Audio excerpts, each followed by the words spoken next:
마가복음 1장 40절부터 45절 말씀입니다.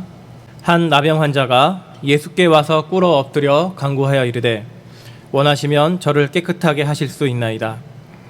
예수께서 불쌍히 여기사 손을 내밀어 그에게 대시며 이르시되 내가 원하노니 깨끗함을 받으라 하시니 곧 나병이 그 사람에게서 떠나가고 깨끗하여진지라.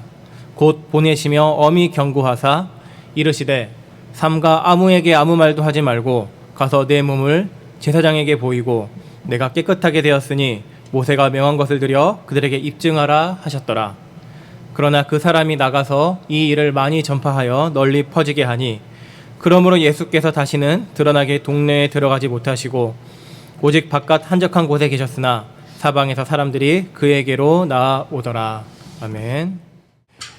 예수께 나아가라는 제목으로 같이 하나님의 말씀 나누며 은혜 함께 할 수 있기를 바랍니다. 전라남도 고흥군 고흥반도 끝에 늑동항이라는 곳이 있습니다. 한 군데. 거기서 배로 5분 거리 멀지 않죠. 작은 사슴 모양을 닮은 섬이 하나 있습니다. 우리 이름을 잘 아시는 소록도, 작은 사슴 모양을 닮은 섬이라는 소록도가 있었는데 그곳에 누가 있는지 우리 다들 잘 아시죠?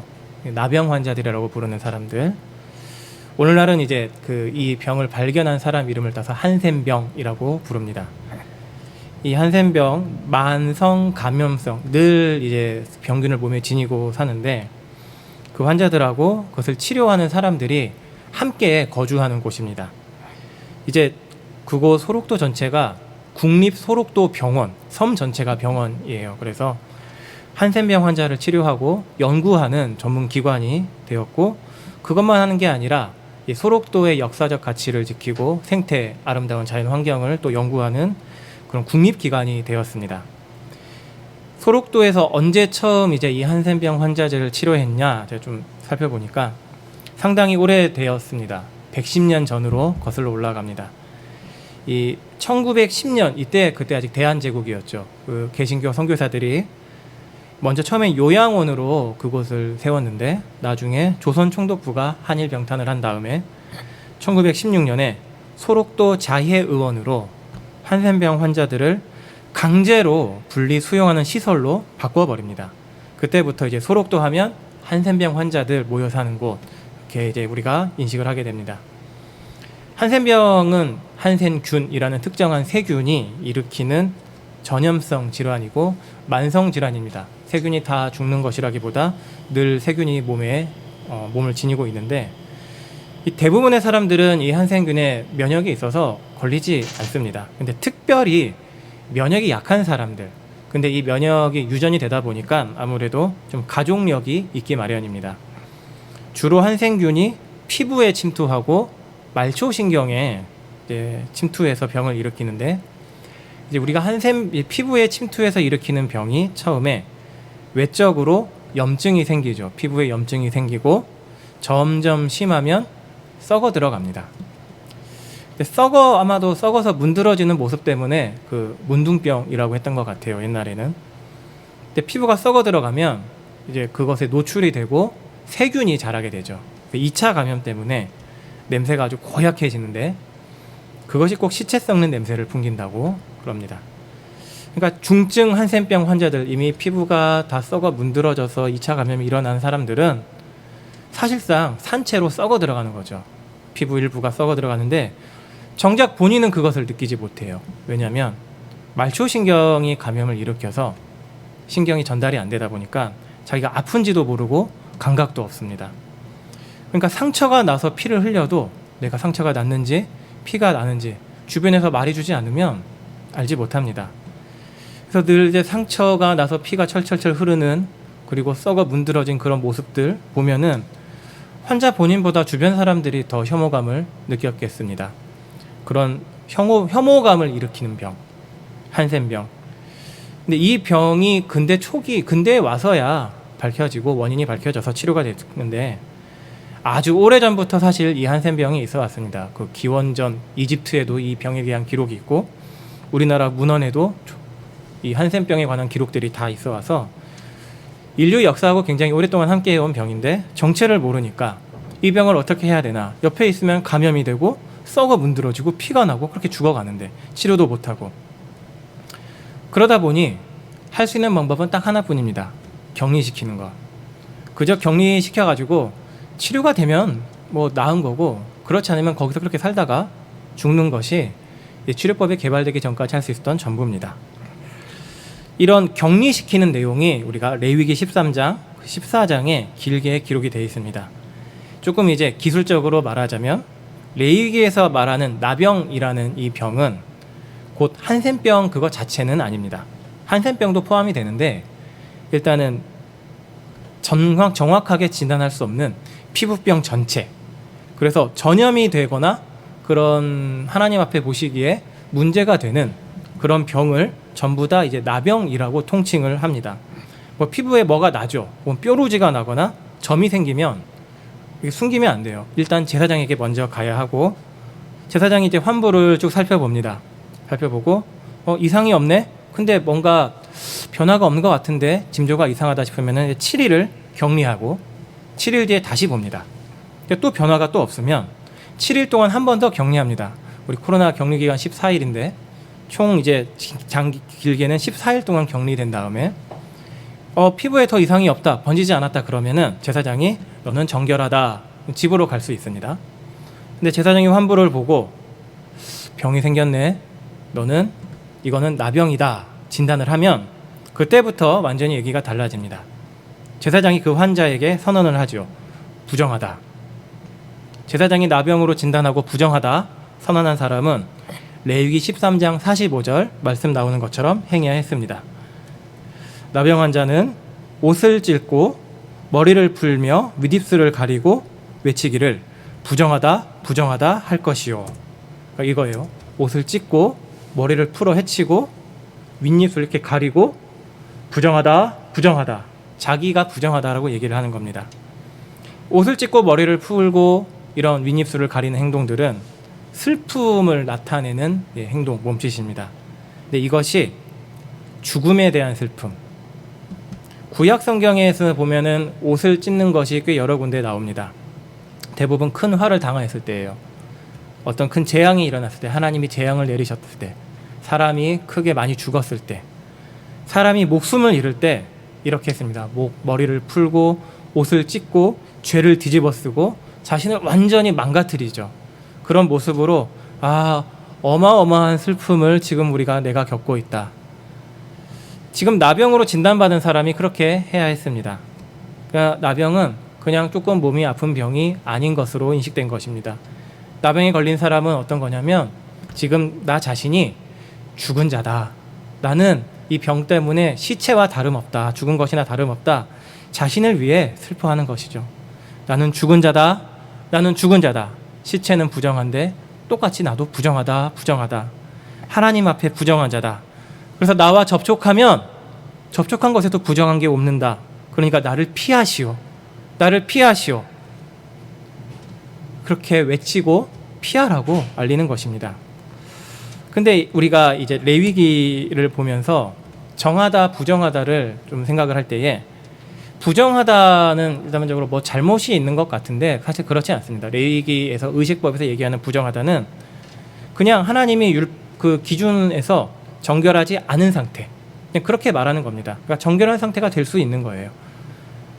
근데 그냥 일반적인 정결한 상태에 합당하지 않은 상태라고 하나님이 선언하시는 겁니다. 근데 문제가 되는 거는 이 부정이 다른 것에 영향을 미치는 거죠.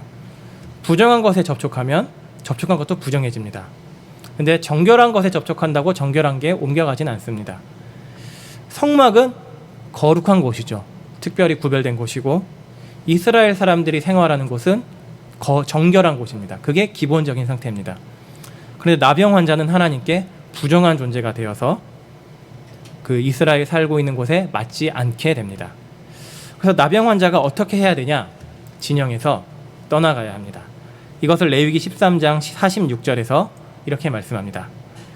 병 있는 날 동안은 늘 부정할 것이라. 그가 부정한즉 혼자 살되 진영 밖에서 살지니라. 진영 바깥으로 나가서 그는 혼자 따로 살아야 했습니다. 얼마 동안이냐면 병이 있는 날 동안. 근데 병이 언제 나을지 모르죠. 뭐 한 달 만에 갑자기 하나님께서 치료해 주실 수도 있는데 1년이 될지 2년이 될지 죽을 때까지 그럴지 평생 나병 환자로 지내야 될 것이라는 그런 불안함, 두려움을 가지고 진영 바깥에 머물러야 했습니다. 진영에 들어와서 접촉하면 어떻게 되나요? 다음 것마다 부정해지니까 부정한 것들이 계속 부정을 옮겨갑니다. 문제가 됩니다. 일단 의학적으로는 감염을 차단하는 효과가 있는데 언약과 관련해서 더 큰 의미가 있습니다. 하나님 앞에서 이제 진영 박한으로 나간다는 것은 하나님의 언약 관계에서 떨어져 나갔다는 의미예요. 하나님의 백성은 어떤 사람들이냐면 하나님이 약속하신 언약하신 복을 하나님과 함께 구하면서 누리는 자들인데 그 함께하는 무리에서 떨어져 나간다는 것은 하나님에게서 떨어져 나간 겁니다. 기약이 없습니다.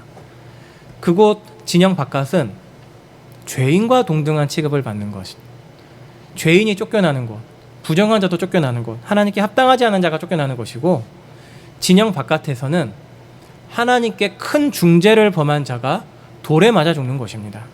그러니까 나병 환자는 어떤 사람으로 인식되는 거냐면 본인의 의도와 상관없이 부정해서 쫓겨나서 하나님 앞에 마치 죄인처럼 전락해버리는 것이에요. 산채로 죽음을 경험하는 사람, 그 큰 죄악과 똑같이 여김을 받는 사람, 얼마나 비참했을까? 본인 스스로 느낄 때에 얼마나 비참했을까? 오늘 본문 말씀에 이 나병 환자가 나옵니다. 레위기가 기록됐을 때나 1세기 당시에나 여전히 이제 하나님이 이 정결과 부정함을 가르는 의식법은 그대로 지켜지고 있었습니다. 성전이 있었고 제사장이 있었고 제사를 드렸습니다. 그리고 나병도 여전했습니다. 어떻게 살았냐면 아마도 레위기 13장에서 말씀하는 그대로였을 겁니다. 처음 나병이 발병하고 제사장에게 보이고 나병 진단을 받아서 부정하다 옷을 찢고 머리를 풀어 헤치고 진영 바깥으로 떠나고 만약에 진영으로 들어올 때는 부정하다 나를 피하시오 조심조심 다녀야 했죠. 사랑하는 가족 친구들 더 이상 함께 할 수 없습니다. 그 미국의 유명한 기독교 작가 맥스 루케이도의 가장 유명한 책 예수님처럼이라는 책에 이 나병 환자가 어떤 심정이었을까를 좀 작가가 상상해서 쓴 부분이 있습니다. 제가 인용해서 읽어드리도록 하겠습니다. 지난 5년 동안 아무도 내게 손을 댄 사람이 없었다. 아무도 단 한 사람도 내 아내도 내 자식도 친구들도 아무도 내게 손을 대지 않았다. 그들은 나를 보았다. 내게 말도 했다. 나는 그들의 말소리에서 사랑을 느꼈다. 그들의 눈빛에서 관심을 보았다. 그러나 그들의 촉감은 느낄 수 없었다. 손길이 닿은 일이 전혀 없었다. 단 한 차례도 아무도 내게 손을 대지 않았다. 다른 이들에게는 흔해 빠진 일들을 나는 턱없이 탐냈다. 악수, 따뜻한 포옹, 어깨를 툭 쳐서 날 불러주는 것, 마음을 훔치는 입맞춤, 나의 세계에서 사라져버린 순간들이었다. 아무도 내게 손을 대지 않았다. 아무도 내 몸에 부딪히는 일도 없었다. 우리 속에 섞여들어 몸을 부딪히며 어깨를 비비댈 수만 있다면 이 세상 어떤 일도 마다하지 않았으리라. 그러나 꼬박 5년 동안 그런 일은 일어나지 않았다. 당연한 일 아닌가? 나는 거리에 나다녀서는 안 되었다. 랍비들조차도 나에게 거리를 두었다. 나는 회당에 들어가는 것도 허용되지 않았다. 우리 집에서도 나를 반겨주지 않았다. 나는 그야말로 접촉해서는 안 될 대상이었다. 제사장은 나를 만지지 않았다. 그는 천으로 둘둘 말린 내 손을 쳐다보았다. 슬픔에 잠겨있는 내 얼굴을 바라보았다. 그날 들은 말에 대해 그를 탓해본 적은 한 번도 없었다. 그는 그저 규정대로 하고 있었을 뿐이다. 제사장은 입을 가리고 손바닥을 앞으로 하여 손을 내민 뒤 나에게 말했다. 부정하다. 그 한마디 선언으로 나는 가족과 농장과 미래와 친구를 잃었다. 율법에 따라 나병 환자를 만지면 부정해지기 때문에 그 사람을 만지지 않는 것은 하나님의 말씀을 지키는 겁니다. 이스라엘 사람들은 의무가 있습니다. 하나님 앞에 자신을 정결하게 지키는 것. 그것들은 당연한 일이고 사랑하는 가족들, 아내, 자녀들도 하나님 앞에 부정해져서는 안 됩니다. 그러므로 나병 걸린 환자가 불쌍하다고 만지는 것은 어떻게 보면 하나님 말씀을 어기는 행위가 되죠. 그 사람이 나병에 걸리고 싶어서 걸린 건 아니고 하나님께 부정해지고 싶어서 부정해진 것도 아닌데 그날 나병이 생긴 거고 부정하다는 선언을 받아서 더 이상 이전으로 돌아갈 수 없는 그 상태로 떨어져 버린 것뿐입니다. 나는 잘못한 게 없는데 왜 이 일이 나에게 일어났는가? 당연하게 누려왔던 모든 일들을 왜 나는 다 뺏겨야만 하는가? 가족도 어떻게 위로해 줄 수 없죠. 가장 가까운 가족도. 비참함. 나병 환자가 처한 현실은 나병 자체의 고통도 있지만 그로 인해 그 한 인격이 겪는 비참함, 그 속에 떨어져 버린 것입니다. 이렇게 나병 환자처럼 무언가를 빼앗기고 박탈당하고 누리지 못할 때에 고통이라는 것을 우리가 겪게 됩니다. 몸에 이제 평안이 사라지면 일단 고통을 느끼죠. 가시 하나 박히면 그것도 아프잖아요. 큰 병이나 사고를 당해서 더 이상 이전으로 돌아갈 수 없게 되면 사람들은 가장 먼저 이렇게 생각합니다. 왜 나에게 이 일이 일어나지? 현실을 부정하려고 하죠. 이건 꿈일 거야. 자고 일어나면 모든 게 이전처럼 돌아갈 거야. 하지만 그런 일은 일어나지 않습니다. 자고 났더니 나병이 다 치유되었네. 그건 꿈이었나 보다. 그런 일은 없습니다. 오늘 말씀의 나병 환자가 처음에 그렇게 생각했을 거예요. 이런 일 너무 꿈 같아. 나에겐 현실 아닌 것 같아. 하지만 우리 모두 나병 환자와 같은 이런 박탈 상실을 겪게 되죠. 몸이 계속 힘들고 아파서 병원에 갔더니 크게 충격 먹는 그런 진단, 암입니다. 가족과 여행길, 가는 길이나 오는 길이나 너무 즐겁게 잘 가고 있는데 맞은편에서 과속한 트럭이 들이받아 버려서 순식간에 가족을 잃게 되는 일들. 또 일단 잘 다니고 있다가 어느 날 갑자기 권고사직을 당하거나 회사가 없어지거나 많은 일들이 있습니다. 큰 일들을 다 말할 수 없는데 이런 것들이 통계에서는 숫자로 존재합니다. 길을 가다가 자동차 사고를 당할 확률, 암에 걸릴 확률, 이런 것들은 통계의 숫자로만 존재하고 몇 퍼센트 얘기하고 나는 그 몇 퍼센트에 속하지 않는 사람이었지만 그 일이 나에게 일어난다면 그때는 더 이상 그건 통계 속의 숫자가 아닙니다. 내가 몇 퍼센트 확률로 아프고 몇 퍼센트 정도만 고통을 겪는 게 아니죠. 현실이 돼서 삼켜버립니다. 상실, 박탈, 고통은 모든 게 되어버리고 맙니다. 더 이상 이전처럼 살지 못해요. 상실당한 사람, 이전으로 돌아가지 못한 사람, 생각, 감정, 인식 모든 게 다 뒤흔들려 버리고 말게 됩니다. 현실을 부정한 뒤에는 어떻게 되냐면 슬픔이 밀려오죠. 더 이상 예전처럼 행복할 수 없구나. 현실을 인식한 후에 슬퍼하고 정말 울다 눈물이 말라버리는 그 뒤에 일어나는 감정은 분노입니다. 분노. 왜 나에게만 이런 일이 일어나야 하는가? 자신이 먼저 보이고 고통만 보이고 왜 그때 과속한 운전자가 우리 차를 들이받아야 했지? 그 사람만 그러지 않았으면 우리 가족은 평범하게 행복하게 집에 돌아올 수 있었을 텐데. 그러니까 가해자가 있는 사고면 가해자를 탓하고 분노할 수 있을 텐데 그러지 않은 일들. 왜 내가 그때 잠깐 졸아서 우리 가족을 전부 그렇게 큰 사고로 몰아넣었을까? 왜 내가 미리 운동 안 해서 이 큰 병에 걸렸을까? 미워할 사람이 없어서 자기를 미워하게 되고 그러다가 어느 한 존재를 향하게 되죠. 믿지 않는 사람이라면 이렇게 얘기할 겁니다. 왜 신이 있다면 나에게 이런 고통을 안겨주는가? 당신이 정말 선한 존재인가? 예수 믿는 사람이라면 왜 하나님 나에게 이런 일을 하시나요? 왜 내가 이런 일을 겪어야 하나요? 슬픔, 분노, 희한, 마음을 가득 채운 것, 부정적인 것밖에 없습니다. 하지만 아무도 잘못한 사람이 없다는 것. 정말 미쳐버리겠는 것은 누구에게라도 탓을 하면 좋겠는데 탓할 사람조차 없어서 그냥 고통만 온전히 안고 있어야 되는 것. 근데 유대인들은 이런 질병, 나병 환자와 같은 질병, 큰 질병을 하나님의 징벌로 여겼습니다. 나병을 가리키는 히브리어 짜루아가 치다, 때리다라는 짜라에서 나온 말인데 요한복음 9장 2절을 보시면 제자들도 아마 그런 똑같은 생각을 가지고 있었던 것 같습니다. 요한복음 9장 2절을 보시면 이렇게 말씀합니다. 제자들이 물어 이르되 랍비여 이 사람이 맹인으로 난 것이 누구의 죄로 인함이니까? 자기니까? 그의 부모니까? 누구의 죄 때문인가요? 곧 누군가는 죄를 짓지 않았습니까?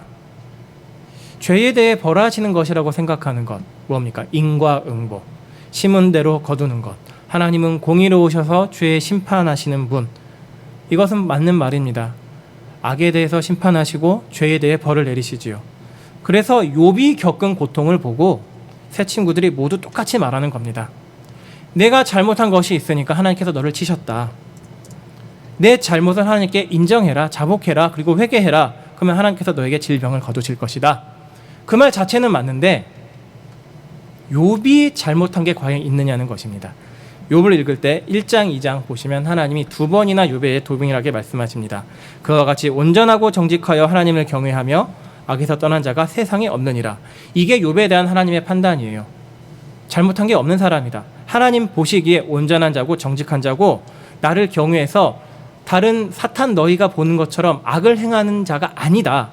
그 말은 욥은 잘못한 게 없다는 겁니다. 그런데 하나님은 사탄의 참소, 욥에 대한 참소를 그대로 받으시고 고통을 안겨주어라 허락을 하십니다. 왜 이런 일이 벌어지는 것일까? 인간이 하나님 앞에 어떤 처지에 있는지를 우리가 생각해야 합니다. 창세기 3장은 인간이 왜 이런 모습이 되었는지를 그 시작에 관해 말씀하죠. 먹지 말라고 하나님이 말씀하신 선악을 알게 하는 나무의 열매를 아담과 하와가 먹고, 근데 이것이 뱀이 유혹은 했지만 결정은 그들이 한 거예요. 그 아담이 어떤 사람이냐? 그냥 혼자 개인이 아닙니다. 모든 인류의 언약의 대표. 그러니까 모든 사람을 하나님 앞에 범죄한 자로 만들게 되고, 범죄한 이후에 하나님이 나타나셨을 때 아담과 하와가 어떻게 했는지를 창세기 3장 8절에서 이렇게 말씀합니다. 그들이 그날 바람이 불 때 동산에 거니시는 여호와 하나님의 소리를 듣고, 하나님이 오시고 움직이는 소리를 듣고 아담과 그의 아내가 여호와 하나님의 낯을 피하여 동산나무 사이에 숨은지라. 하나님의 낯을 피하였다. 왜 피합니까? 두렵기 때문에. 더 이상 하나님의 말씀이 기쁘지 않습니다. 하나님의 하나님을 더 이상 대면할 수 없는 존재가 되어버린 것, 이것이 인간이 전락해버린 상황, 비참함입니다. 첫사람 아담의 타락은 모든 사람을 하나님께 죄된 존재로 만든 동시에 하나님께 영원히 멀어져 버린 비참함에 떨어뜨린 것입니다. 하나님께서 아담과 하와에게 징벌을 선언하시고 에덴 동산에서 쫓아내시고 생명나무로 가는 길에 불칼을 두셔서 못 오게 막으신 것, 하나님과 영원히 멀어져 버리고 하나님의 생명을 누리지 못한 상태가 된 것, 이게 우리 모든 사람의 처지잖아요. 비참한 가운데 있는 것. 여기서 우리의 모든 고통이 비롯됩니다. 예기치 못한 사고로 인한 고통, 질병, 관계의 깨짐, 일상의 파괴. 부자라고 이런 걸 막을 수 없습니다. 가난한 자라고 이런 것이 피해가지 않습니다. 모든 다 인생에서 고통이 있고 비참함에 빠져 살아갑니다. 근데 그 중에 어떤 사람들은 확실히 모두가 인정할 만한 큰 고통을 더 겪을 뿐이죠. 죄 없이 사는 사람은 없긴 하겠지만 그 죄와 상관없는 겁니다. 이 고통이란 건 우리의 비참함 때문에. 그리고 이 사람, 오늘 성경 말씀에 나병이라는 고통을 찾아온 한 사람을 우리가 봅니다. 이 현실, 나병이라는 그 비참함이 현실이 된 고통, 그 사람이 소문을 들었습니다. 예수라는 사람에 대한 소문을 들었죠. 아, 그 사람은 놀라운 가르침을 전하더라. 하나님의 말씀을 신비하게 놀랍게 가르치더라. 귀신도 쫓아내시더라. 하나님의 선지자와 같은 분이더라. 이 마태복음 8장 1절 4절과 누가복음 5장 12절 16절도 나병 환자 이야기가 동일하게 기록됩니다. 마태복음에서는 예수께서 여러 무리와 함께 다니실 때라고 얘기합니다. 그러니까 예수님 주변에 사람이 막 있고, 누가복음에서는 예수님께서 한 동네에 계실 때, 그러니까 이걸 종합하면 이거죠. 예수님이 어느 동네에 가셨는데 그 동네에서 사람이 여러 명이 막 모여있는 상황으로 가르치고 계실 때였습니다. 나병 환자가 그곳에 찾아옵니다. 레위기 율법대로 하면 마을에 함부로 들어가서도 안 되고 사람이 많이 모인 곳에는 더더욱 가서도 안 됩니다. 그런데 마가복음 1장 40절에서 이렇게 말씀을 하지요. 한 나병 환자가 예수께 와서 꿇어 엎드려 간구하여 이르되 원하시면 저를 깨끗하게 하실 수 있나이다. 지금 상황을 생각해 봐야 합니다. 그냥 예수님 혼자 계신 게 아니라 많은 사람이 모여있는 동네에 수많은 인파에 접촉할 수밖에 없는 그 상황 가운데에 나병 환자가 온 겁니다. 율법을 어긴 거죠. 오직 한 분, 예수님 만나려고.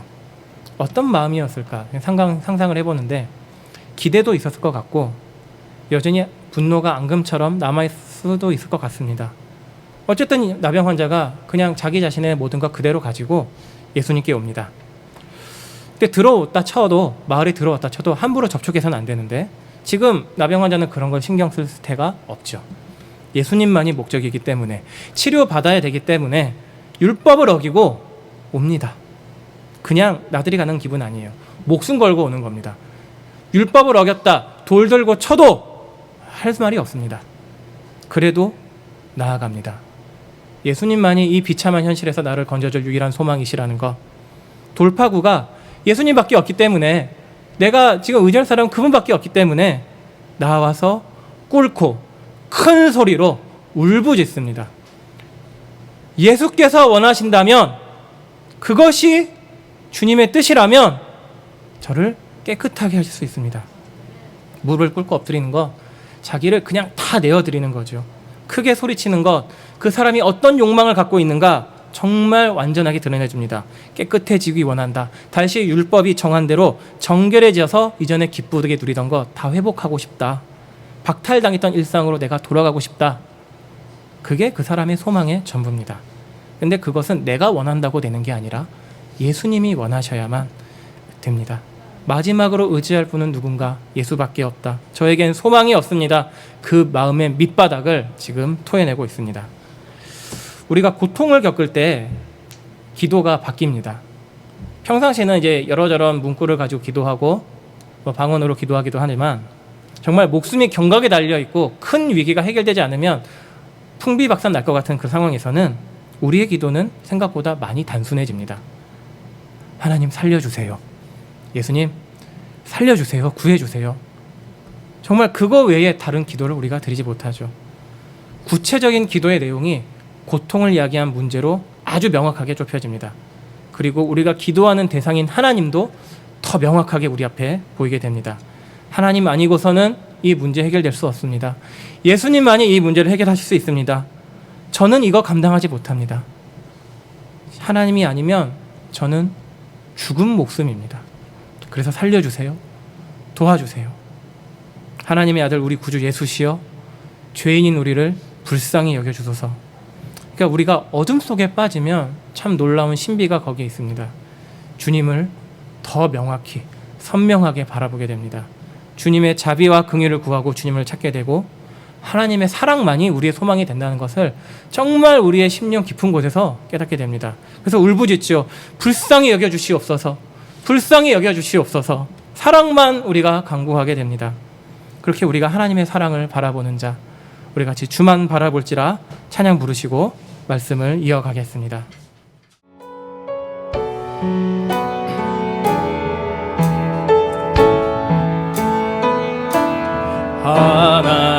하나님의 사랑을 사모하는 자, 하나님의 평안을 바라보는 자, 너의 모든 것 창조하신 우리 주님이 너를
귀로서 인자한 귀로서 언제나 너에게 기울이시니 어두움에 밝은 빛을 비춰주시고 작은 신음에도 응답하시니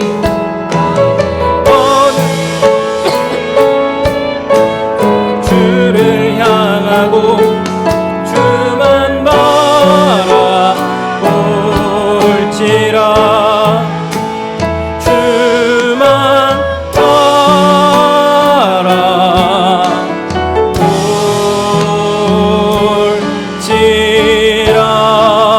바라볼지라. 하나님, 우리의 그 신음소리, 마음의 울짖음에 항상 귀를 기울이시고 우리의 고통을 눈여겨보고 계십니다. 예수님께서 이 나병 환자의 처절한 간구를 무시하지 않으시고 들으셨습니다. 마가복음 1장 41절 말씀해 보시면 예수께서 이렇게 말씀하시죠. 예수께서 불쌍히 여기사 손을 내밀어 그에게 대시며 이르시되 내가 원하노니 깨끗함을 받으라. 내가 원하노니 깨끗함을 받으라. 나병 환자가 구하는 것, 정결해지고 깨끗해지는 것, 그의 한 가지 소원은 예수님도 바라시는 것이었습니다. 고통, 예수님은 기뻐하지 않으십니다. 나병, 그의 죄가 원인이 아니고 죄에 그가 처해 있는 비참함이 그 한 사람에게 현실이 된 것뿐, 그곳에서 고통당하는 한 영혼을 예수님이 보시고 이런 마음으로 보신 것입니다. 불쌍히 여기사. 이것이 예수님이 우리를 보시는 시선입니다. 불쌍히 여기사. 우리 영혼이 고통과 비참함으로 몸부림치고 있습니다. 예수 믿어도 여전히 고통은 사라지지 않고 비참한 현실은 그대로 존재합니다. 거기에 대해 우리의 예수님의 시선은 너는 잘못했다, 벌을 받아라, 냉정한 것이 아니라 불쌍히 여기시는 것. 자비의 눈, 정죄하시기보다 회복시키기 원하시는 눈입니다. 그래서 늘 우리의 신음소리에 귀 기울이시고 손을 내밀어 주십니다. 하나님이 어떤 분이시냐? 인생의 모든 일을 주관하는 분이시라는 것. 우리가 이것을 믿음으로 고백하죠. 그 모든 일에 무슨 일도 있냐면 기쁨, 슬픔, 행복, 괴로움. 정말 우리가 삶에서 겪게 되는 모든 부침이 다 주님의 권한 아래에 있습니다. 남유다가 바벨론에 멸망당했던 것도 하나님의 주권 아래에 있는 일이었습니다. 하지만 그 멸망에 대해 하나님이 어떤 마음이었을까? 죄 지었으니 벌받았다, 잘됐다, 그것이었을까? 그렇지 않지요. 예레미야 애가 3장 33절이 이렇게 말씀합니다. 주께서 인생으로 고생하게 하시며 근심하게 하심은 본심이 아니시로다. 고통 주시는 거, 그건 하나님이 마음에서 우러나서 하시는 것이 아니란 것입니다. 죄에 대해 심판하는 것은 물론 공의로운 일이지만 그 공의도 하나님께 기쁨이 되긴 하지만 공의를 행사하시는 또 다른 하나님의 마음이 있습니다. 고통. 그래서 우리가 하나님을 죄를 범하시려고 기회만 엿보시는 분으로 생각한다면 하나님을 바르게 보지 못한 것입니다. 하나님의 마음은 그것이 아니죠. 사랑이라고 말씀하시고 고통이 전부가 되기를 원하지 않는다. 죄에 대해서 공의롭게 벌할 수밖에 없으시지만 그 죄로 인한 비참함에 대해서는 나는 그것에 너희가 매이는 걸 원하지 않는다. 비참함에 빠진 것은 나 하나님이 원한 바가 아니다 라고 말씀하십니다. 그래서 예레미야 29장 11절 13절이 하나님의 마음을 우리에게 이렇게 말씀하지요. 좀 긴 말씀이지만 우리가 한번 같이 읽도록 하겠습니다. 읽습니다. 시작. 여호와의 말씀이니라. 너희를 향한 나의 생각을 내가 아나니 평안이요 재앙이 아니니라. 너희에게 미래와 희망을 주는 것이니라. 너희가 내게 부르짖으며 내게 와서 기도하면 내가 너희들의 기도를 들을 것이요 너희가 온 마음으로 나를 구하면 나를 찾을 것이요 나를 만나리라. 아멘. 하나님이 인생에게 무엇을 원하시나요? 재앙이 아니죠. 평안, 그리고 미래와 희망, 소망, 기쁨을 주시는 것을 하나님이 원하십니다. 근데 왜 평안이 없고 미래와 희망이 없냐? 우리에게 왜 소망이 없고 여전히 비참함과 고통 가운데 허우적대느냐? 우리 존재가 하나님에게서 멀어져 있기 때문이었다는 것. 우리의 잘못 때문이 아니더라도 우리가 겪는 고통은 이것을 우리에게 말하는 겁니다. 너는 여전히 하나님과 떨어져 있는 존재다. 그래서 고통은 우리에게 외치고 우리 영혼에게 울부짖습니다. 그 울부짖음이 우리 마음속에 들릴 때 어떻게 하라고 하는 말씀하시냐면 내게 와서 부르짖으며 내게 와서 기도해라. 그러면 내가 들을 것이다. 고통이 있느냐? 그건 나에게 와라. 그 고통은 내가 원하는 바가 아니고 너에게 기쁨을 주고 희망과 소망을 주는 것이 하나님이 원하시는 바다. 그러면 어떻게 해야 될까요? 나아가고 부르짖고 기도하고 하나님을 찾는 것이죠. 나병 환자가 그렇게 했습니다. 예수님께 나아갔습니다. 예수님을 구하는 자에게 이 말씀대로 예수님이 만나 주셨고 말씀하셨습니다. 내가 원하노니 깨끗함을 받으라. 그 말씀대로 42절 마가복음 1장 42절에서 이렇게 말씀되지요. 곧 나병이 그 사람에게서 떠나가고 깨끗하여진지라. 근데 41절에는 이렇게 또 나옵니다. 말씀만 하신 것이 아니에요. 불쌍히 여기사 어떻게 하셨습니까? 손을 내밀어 그에게 대셨습니다. 아무도 만지지 않았던 그 사람을, 만질 수조차 없었던 그 사람을, 율법 때문에 만지면 부정해지는 그 사람을 예수님이 만져주셨습니다. 하나님과 멀어져 버린 자리에 예수님이 만지심으로 함께 해주셨습니다. 말씀으로 깨끗이 낫게 하셨습니다. 나병을 치료하신 것은 하나님, 예수님이 하신 말씀인데 예수님이 보인 것은 그냥 나병 증세만 어떤 의사처럼 병 고치는 것만 목적이 아니에요. 그 마음, 괴로워하는 고통, 그것까지도 위로하시고 회복시키시는 것이 하나님, 예수님이 해주신 일입니다. 거룩하신 하나님, 그분이 직접 만져주신 것, 나병이 떠나가는 동시에 이 마음의 어두움과 고통도 사라지는 것, 그게 하나님께서 우리에게 하시는 치유입니다. 지금 성령께서 그 일을 하고 계시죠. 말씀과 말씀으로 우리 가운데 함께 일하고 계시면서 우리 심령을 성령께서 함께 하시며 어루만져 주시죠. 우리 마음은 어떤 곳이냐? 인격이 거하는 곳이고 하나님이 거하시는 처소입니다. 그 우리 마음 가운데에 성령께서 우리의 울부짖음을 들으시고 그것 때문에 괴로워하시고 함께 슬퍼하십니다. 그 울부짖는 자리에서 하나님도 함께 하시죠. 로마서 8장 26절 말씀입니다. 로마서 8장 26절 말씀에는 이와 같이 성령도 우리의 연약함을 도우시나니 우리는 마땅히 기도할 바를 알지 못하나 오직 성령이 말할 수 없는 탄식으로 우리를 위하여 친히 간구하시느니라. 말할 수 없는 탄식으로 우리를 위해 하나님이 간구하고 계십니다. 탄식으로 아픔과 고통에 동참하시면서 우리를 위해 기도하고 계시는데 예수님께서도 하나님 보좌에서 가만히 계시지 않습니다. 지금 우리를 위해 동일한 일을 하고 계십니다. 로마서 8장 34절 말씀해 보시면 누가 정죄하리요?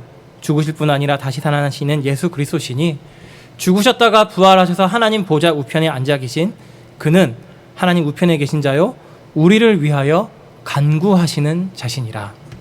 예수님이 지금 우리에게 하시는 일은 우리의 고통, 아픔, 괴로움에 대해서 하나님 앞에 기도해 주고 계십니다.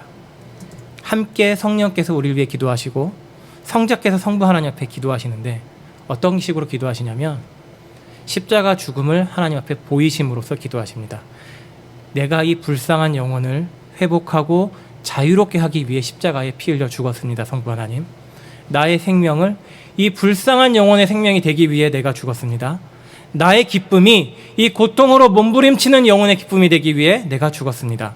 그러니 이 불쌍한 영혼을 하나님께서 받으시고 하나님과 화목하는 기쁨으로 회복시켜 주시옵소서. 하나님의 마음을 알게 해주시고 하나님의 위로를 충만히 받게 해주시옵소서. 십자가 죽음의 그 희생을 보이심으로써 우리에게 간구하고 계십니다.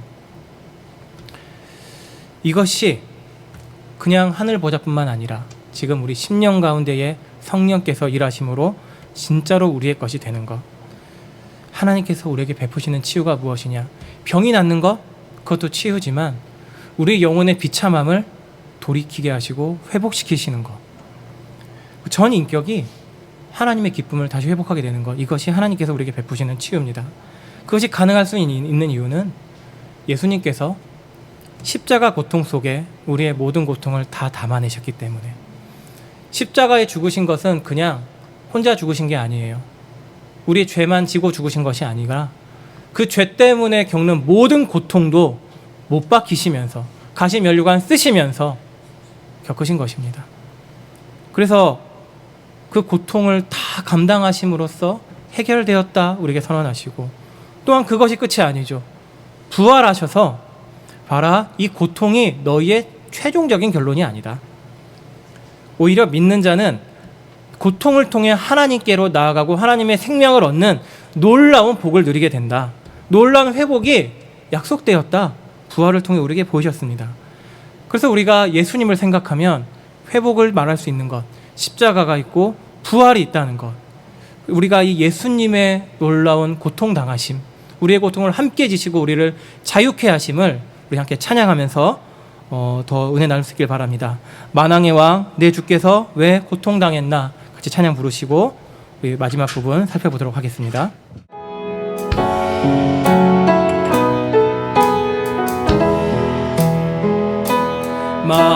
만왕의 왕 내 주께서 왜 고초당했나.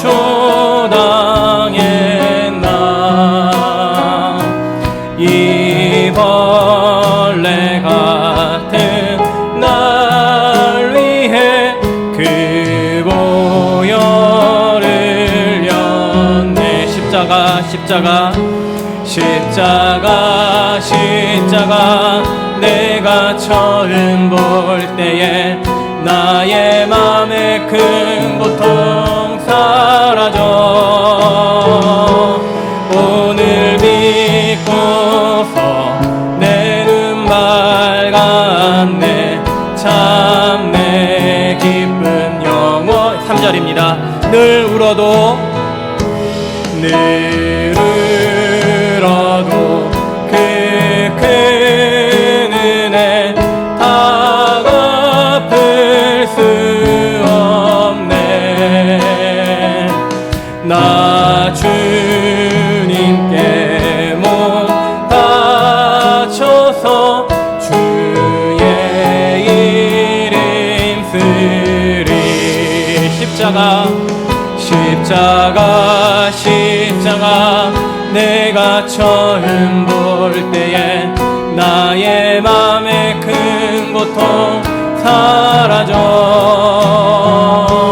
오늘 믿고서 내 눈 밝았네. 참 내 기쁜 영원. 십자가 내가 처음 볼 때에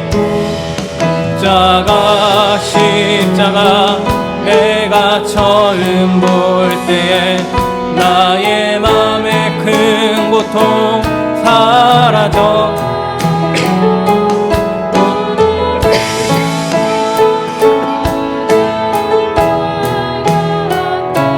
참 내 기쁨 영원하도다. 나병 환자가 예수님께서 친히 고통을 감당하시고 만지시고 치유하시고 회복되는 그 일 이후의 일이 마가복음에 더 기록되어 있습니다. 예수께서는 43절과 44절에서 이렇게 말씀하십니다. 곧 보내시며 엄히 경고하사 이르시되 삼가 아무에게 아무 말도 하지 말고 가서 내 몸을 제사장에게 보여라. 내가 깨끗하게 되었으니 모세가 명한 것을 들여 그들에게 입증하라 하셨더라. 예수님께서 우선 선언을 하셨습니다. 내가 깨끗하게 되었다. 하지만 그것이 예수님의 말뿐만 아니라 율법으로도 확인을 받아라. 제사장에게 나병이 나은 것을 보여라. 그래서 정결하게 되었음을 입증하라 라고 명을 하십니다. 그러니까 예수님은 율법 자체를 무시하시지 않으셨어요. 지금 율법을 어기고 만지신 것, 물론 사람이 봤을 땐 율법을 어긴 것처럼 보이지만 율법을 주신 분이 누구시냐? 하나님이십니다. 율법의 의도를 오히려 행하신 것, 그러니까 법 조항 자체만 가지고 따지는 것이 아니라 그 법 조항으로 이루기 원하셨던 것을 예수님은 보이시고, 그리고 또한 율법이 명하신 대로 지금 확인받아라 라고 명하셨습니다. 그러니까 나병을 치유하시고 상한 마음을 회복시키시고 사회적으로 받아들여질 수 있도록, 제기할 수 있도록 인정하라고 말씀하신 것입니다. 근데 이 나병 환자가 어떻게 했냐면 치유의 이적을 말씀하신 것을 어겼어요. 말하지 말라고 했는데 다른 사람에게 널리 전파했습니다. 성경을 보면은 꼭 이런 일이 반복됩니다. 예수님은 말씀하지 말라고 하셨는데 그 말씀을 지키지 못하고 주체하지 못하고 꼭 전하게 됩니다. 그 일이 마가복음 1장 45절에 이렇게 기록되어 있습니다. 그러나 그 사람이 나가서 이 일을 많이 전파하여 널리 퍼지게 하니 그러므로 예수께서 다시는 드러나게 동네에 들어가지 못하시고 오직 바깥 한적한 곳에 계셨으나 사방에서 사람들이 그에게로 나아오더라. 바깥 한적한 곳. 예수님께서 이제 이 치유하시고 그 나병 환자였던 사람이 다 소문을 내니 예수님이 동네에 계시지 못하고 바깥으로 갈 수밖에 없었다라고 말씀합니다. 근데 이 부분에 대해서 어느 주석가가 이렇게 주석을 하고 말합니다. 예수님이 나병 환자의 나병이라는 짐을 풀어주셨는데 나병 환자는 예수님께 대한 소식을 알림으로써 그분께 짐을 얹었다. 예수님과 나병 환자가 그 짐을 얹는 그 일 때문에 서로 자리를 바꾸었다. 나병 환자는 이제 예수님이 치료해 주시고 인증을 받았으니 그가 있던 자리, 그의 집, 그의 일상의 환경으로 돌아갈 수 있죠. 하지만 예수님은 나병 환자를 치유하시고 오히려 마을 바깥으로 가셔야 했습니다. 마을 바깥이 누가 거합니까? 나병 환자가 사는 곳들. 예수님은 나병 환자를 치유하시고 그의 자리로 가셨습니다. 왜 그러냐면 예수님이 하나님이 기뻐하는 종으로서 하시는 일이란 것을 보여줍니다. 이사야 53장 4절 말씀이 그 종이 하는 일에 대해 우리에게 이렇게 말씀하지요. 그는 실로 우리의 질고를 지고 우리의 슬픔을 당하였거늘 우리는 생각하기를 그는 징벌을 받아 하나님께 고난을 받으며 하나님께 맞으며 고난을 당한다 하였노라. 그는 실로 우리의 질고를 졌다. 우리의 슬픔을 당하였다. 하지만 사람들은 저 사람이 잘못해서 벌 받았다. 저 사람이 잘못해서 고난을 받는 것이다. 예수님이 하나님의 종으로서 하시는 일은 우리의 질고를 지고 슬픔을 당하시고 오해까지 받으시는 일입니다. 슬픔을 직접 메신 일. 그 슬픔을 메신 것이 지금 나병 환자가 있던 곳 동네 바깥으로 쫓겨나신 것입니다. 그런데 이것이 끝이 아닙니다. 이사야 53장 10절과 11절에서 이렇게 말씀이 이어지지요.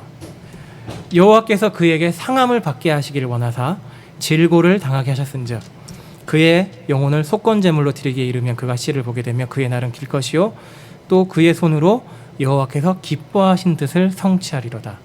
여호와께서 기뻐하신 뜻은 회복되는 것. 죄인이 죄를 사함받고 그 비참한 가운데서 회복되는 것. 그래서 11절에 말씀합니다. 그가 자기 영혼에 수고한 것을 보고 만족하게 여길 것이라. 그 십자가의 고통과 죽음으로 회복되는 것을 보고 그것으로 기뻐할 것이고 하나님이 나의 의로운 종이 자기 지식으로 많은 사람을 의롭게 하며 또 그들의 죄악을 친히 담당하리로다. 담당하시는 거예요. 우리의 죄와 고통을 예수님이 다 맡아주시는 것. 이것이 예수님이 이 땅에 오신 목적입니다. 자신을 많은 사람의 생명을 위한 대속물로 주시는 것. 우리의 고통과 슬픔을 대신 지시겠다 하신 것. 예수께서는 그래서 그 고통과 슬픔 지는 일을 지금 나병 환자를 통해 우리에게 보여주셨습니다. 최종적으로는 그 일을 십자가에서 행하셔서 예수 믿는 모두에게 그 일을 하십니다. 우리 죄에 대한 희생제사뿐만 아니라 우리 비참함을 십자가에서 다 같이 지시고 우리의 고통과 슬픔에 오셔서 만져주시고 말씀으로 회복하시는 것. 지금 성령께서 우리 심령 가운데 계시면서 고통 가운데 함께 눈물 흘리시고 마음을 만지시고 위로하시고 하나님의 뜻을 알리셔서 격려하시는 것. 우리는 육신으로는 살아있었지만 원래는 죽은 자였습니다. 나병 환자처럼 죽은 자나 마찬가지였습니다. 하지만 하나님과 영원히 단절되는 그 영혼의 고통 가운데서 예수님이 오셔서 그 고통을 해결하신 것입니다. 십자가의 감당하심으로 하나님과의 단절을 끊어내시고 하나님과 화목해 된 자로서 하나님의 자녀로서 유업을 얻게 하시고 기쁨을 얻게 하시고 자비를 받게 하시고 사랑을 누리게 하신 것입니다. 어떻게 하신 것입니까? 예수님이 우리에게 오사 우리의 비참한 자리를 바꾸어 주심으로써 그래서 우리에게 하나님의 마음을 알려주시는 겁니다. 너의 고통은 하나님의 원래 마음이 아니다. 미래와 희망과 소망, 회복이 하나님께 원하는 것이다. 이렇게 우리를 위로하시는 분, 예수님, 못 박히신 손으로 우리를 만지고 위로하시는 분, 성령께서 그 마음을 우리에게 느끼게 하신다는 것. 그래서 우리는 어떻게 해야겠습니까? 우리의 고통을 아시고 슬픔을 다 담당하셨던 그분께 나아가 간구할 수 있습니다. 할 수 있을까? 의심하지 말라고 하십니다. 왜냐하면 봐라, 십자가에서 내가 다 감당하였다. 성령께서 너희 안에 계신다. 그러니 나아와라. 또한 믿지 않는 자에게도 동일하게 말씀하시죠. 나아오기만 하면 회복하고 너희 심령 가운데 함께 계시며 만지며 너희 비참함에서 회복시키겠다. 그래서 그 고통이 너의 끝이 아니다. 너의 결국은 부활 같은 승리와 기쁨이다. 그리고 그 일을 위해 하나님은 고통을 사용하십니다. 하나님께 깨끗함을 받은 자로 당당하게 나아올 수 있게 하시도록 우리의 진짜 모습을 고통을 통해 보게 하십니다. 찢기, 우리의 마음 아래에 가려있던 찢기, 고통을 통해 뒤엎으셔서 다 드러내시고, 아, 나에게 이런 연약함과 아픔이 있구나. 하나님께 나아와 고요하고 깨끗한 물처럼 변화시키기를 원하십니다. 그래서 하나님께 깨끗함을 받은 자로, 거룩함을 입은 자로 당당히 나오기 원한다면 주저할 필요가 없습니다. 나아가면 됩니다. 나병 환자가 했던 것처럼 이러면 될까? 할 수 있을까? 그런 생각하지 말라. 나와라. 그러면 깨끗하게 될 것이다. 하나님께 깨끗함을 받은 자, 거룩함을 입은 자, 생명나무 길로 당당히 나아갈 수 있는 길을 예수님께서 여셨습니다. 그 길이 되신 분, 생명나무가 되시는 분, 2000년 전이나 지금이나 예수님은 동일하게 우리의 구주십니다. 죄에서 자유를 얻게 하시고 비참함에서 기쁨으로 회복시키는 일을 지금도 십자가를 통해, 부활을 통해 우리가 보게 하십니다. 그러면 우리는 예수께 나아가 나병 환자처럼 꿇어 엎드려 큰 소리로 간구만 하면 됩니다. 예수님께서 들으시고 손을 대시고 말씀으로 치유하실 것입니다. 우리가 그렇게 주를 찾고 간구함으로써 하나님이 우리에게 주시는고자 하시는 진짜 마음, 예수께서 베푸시는 참된 회복이 날마다 우리가 우리 삶 가운데에, 심령 가운데에 풍성히 넘쳐날 수 있기를 바랍니다. 기도하시겠습니다. 우리의 연약함과 비참함, 죄로 인한 그 고통과 슬픔을 보시고 아시는 하나님, 그리고 우리 주 예수님, 고통 가운데 친히 찾아오셔서 우리를 위로하시고 만지시고 회복시키기 원하시는 우리 예수님, 그리고 지금 우리의 심령 가운데 거하시며 하나님의 말씀으로 하나님 뜻을 알려주시고 우리가 탄식하여 기도하지 못하는 그 모든 상황 가운데서도 깊은 탄식과 아픔 가운데에 함께 눈물 흘리며 기도하시는 성령 하나님, 성삼위 하나님께서 이 비참한 영혼을 돌보시고 살피시고 함께 하시오니 저희가 두려워하지 않고 주저하지 않고 하나님께 나아가, 예수님께 나아가 간구할 수 있게 해주시옵소서. 간구하면 하나님께서 들으시고 회복시켜 주신다 약속하셨습니다. 예수께서 만지시고 말씀으로 회복해 주신다 하셨습니다. 어떠한 고통 상황 가운데 있든지, 설령 그 고통이 우리의 연약함과 죄 때문에 발생한 것일지라도 우리가 하나님의 자녀라는 것을 확신하며 그 사랑을 입으며 나아가게 해주시옵고, 또한 예수님께 대한 믿음이 없는 자라 할지라도 주님께 나아가고자 하는 마음을 주셔서 나아가 꿇어 엎드려 주님 회복시켜 주시옵소서. 간구할 수 있게 해주시옵소서. 그래야 믿는 자나 믿지 않는 자 모두 우리 예수께 나아가 그 주시는 회복과 기쁨이 날마다 풍성해질 수 있도록 은혜 베풀어 주시옵소서. 예수 그리스도의 이름으로 기도드렸습니다. 아멘.